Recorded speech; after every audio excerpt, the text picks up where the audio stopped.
Voici les 4 erreurs que tu fais dans ton CV et qui sont la cause de ton échec actuel.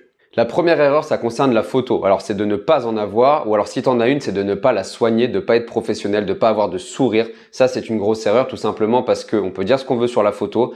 Aujourd'hui, une photo sur un CV, c'est quelque chose qui est regardé, qu'on le veuille ou non, et une photo qui est soignée, forcément, va inciter à lire la suite. La deuxième erreur concerne l'ensemble de tes informations. C'est-à-dire que sur ton CV, tu vas mettre ton email, ton téléphone, toutes ces choses-là, les choses classiques qu'il y a dans toutes les trames sur Internet, mais tu vas oublier de mettre ta mobilité géographique, tu vas oublier de mettre, par exemple, ta disponibilité, si tu es en alternance, le rythme d'alternance, toutes ces choses-là, le type de contrat aussi, si tu es encore une fois en alternance, il y a 2 types de contrats.